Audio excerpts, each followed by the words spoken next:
Hello नमस्कार मित्रांनो, आज आम्ही उन्हाच्या कडक वातावरणामध्ये येरमाळ्याला चाललो आहे. कारण येरमाळ्याला मच्छी खाण्यासाठी चाललो आहे मित्रांनो. कारण येरमाळ्याची जी मच्छी आहे मित्रांनो, ती पूर्ण महाराष्ट्रामध्ये फेमस आहे. तर तीच मच्छी आज आपण खाऊन पाहणार आहोत. तर येरमाळ्याला जात असतानाच मित्रांनो, आपण आत्ता सोलापूर हायवेवरती पोहोचलेलो आहे. इथून येरमाळा मित्रांनो 10 किलोमीटर गाव राहिलेलं आहे. आणि येरमाळ्याच्या अलीकडंच मित्रांनो तेरखेडा हे गाव आपल्याला लागलेलं आहे. आणि योगायोगाने तेरखेडचा आज बाजार आहे मित्रांनो. तर चला तर मग तेरखेडचा बाजार आपण पाहणार आहोत अगोदर. आणि तेरखेडच्या बाजारामध्ये पोहोचलो मित्रांनो. तेरखेडचा बाजार तर खूप मोठा आहे मित्रांनो, परंतु जागेअभावी हा बाजार पूर्ण रोडवरती बसलेला आहे.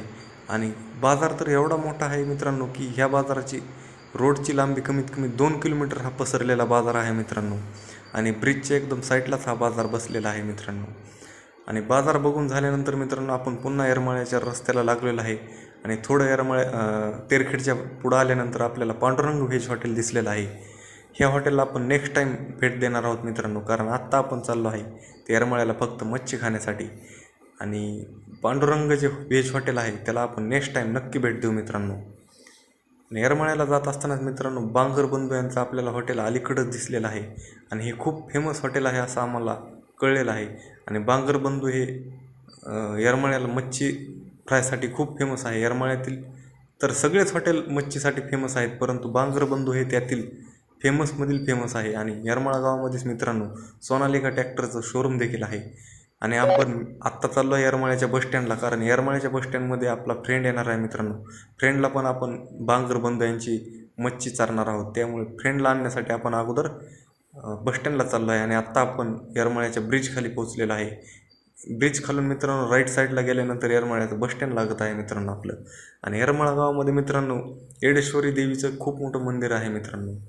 आणि येरमाळा बसस्टँडवरती आपण पोहोचलेलो आहे मित्रांनो. बसस्टँड खूप मस्त आहे मित्रांनो येरमाळ्याचं. बसून बसून बोर होत होतं मित्रांनो, त्यामुळे विचार केला की आम्हाला साईडलाच नवनाथ रसवंती आपल्याला दिसली. आणि म्हटलं एक एक पॅक रस्ता पिऊन घेऊया. आणि नवनाथ रसवंतीचा एक जॉम्बो पॅक आपण मागवला 2. आणि नवनाथ रसवंतीचा एवढा मस्त रस होता मित्रांनो. बसस्टँडमध्येच त्यांचं खूप मोठी रसवंती आहे. आणि रस पिऊन झाल्यानंतर मित्रांनो आपला मित्र आलेला आहे. आणि मित्राला घेऊन आपण आता थेट बांगर हॉटेलवरती जाणार आहोत. आणि बांगर हॉटेलवरती आपण मित्रांनो आलेलो आहे. बघू शकता मित्रांनो, बांगर हॉटेल पुढे 4 व्हीलरची गर्दी खूप मोठी आहे. आणि आपण टेबल गाठलेला आहे बांगर हॉटेलवरती. बघू शकता मित्रांनो, हाऊसफुल आहे पूर्ण बांगर हॉटेल. आणि मच्छी खायच्या अगोदर म्हटलं एक स्टिंग पिऊन घ्यावा, कारण एनर्जी येईन थोडी खाण्यासाठी. स्टिंग पिऊन घेत असतानाच मित्रांनो मच्छी फ्राय आणि एकदम मच्छी फ्राय अशी ऑर्डर केली. बघू शकता मित्रांनो, मच्छी फ्राय अशी खातो आहे मित्रांनो मी की त्यात कसल्याही प्रकारचा माशामध्ये काटा नाही. कारण ती एवढ्या कडक पद्धतीमध्ये भाजलेली आहे मित्रांनो, तेलामध्ये तळून काढलेली आहे. त्यामुळे काट्याचा कसलाही परिणाम मित्रांनो आपल्याला तिथं दिसून येत नाही. एवढी जे आपण ऐकलं होतं येरमाळ्याची मच्छी महाराष्ट्रामध्ये फेमस आहे, तर असायलाच पाहिजे मित्रांनो. कारण अशी विशिष्ट अशी चव ह्या मच्छीला आहे मित्रांनो. आणि बांगर बंधू यांच्या हॉटेलची तर वेगळीच चव आहे मित्रांनो. आणि बघू शकता ग्रेव्ही पण त्यांची कशी आहे, एकदम तेजदार भाजी आपल्याला दिसत आहे समोर. आणि त्यांचा मसाला पण वेगळाच आहे मित्रांनो. आणि बघू शकता साईडलाच दम मच्छी आहे. दम मच्छी पण खूप मस्त लागते मित्रांनो. जेवढी त्यांची मच्छी फ्राय फेमस आहे मित्रांनो, तेवढीच त्यांची मच्छीसोबत आलेली ग्रेव्ही पण तेवढीच फेमस आहे मित्रांनो. कारण ग्रेव्हीची देखील त्यांची वेगळीच चव आहे मित्रांनो. अशी चव मी आत्तापर्यंत कुठल्याही हॉटेलला मित्रांनो खाल्लेली नाही.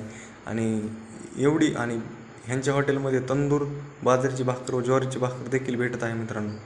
आणि ग्रेव्ही पण मस्तच आहे. आणि मच्छी फ्राय पण खूप मस्तच होता मित्रांनो. तर तुम्ही कधी येरमाळ्याला येऊन मच्छी खाल्लेली असेल तर कमेंटमध्ये नक्की सांगा मित्रांनो. आणि तुम्हाला येरमाळ्याची मच्छी कशी वाटली हे पण सांगा मित्रांनो. व्हिडिओ बघण्यासाठी थँक्यू मित्रांनो.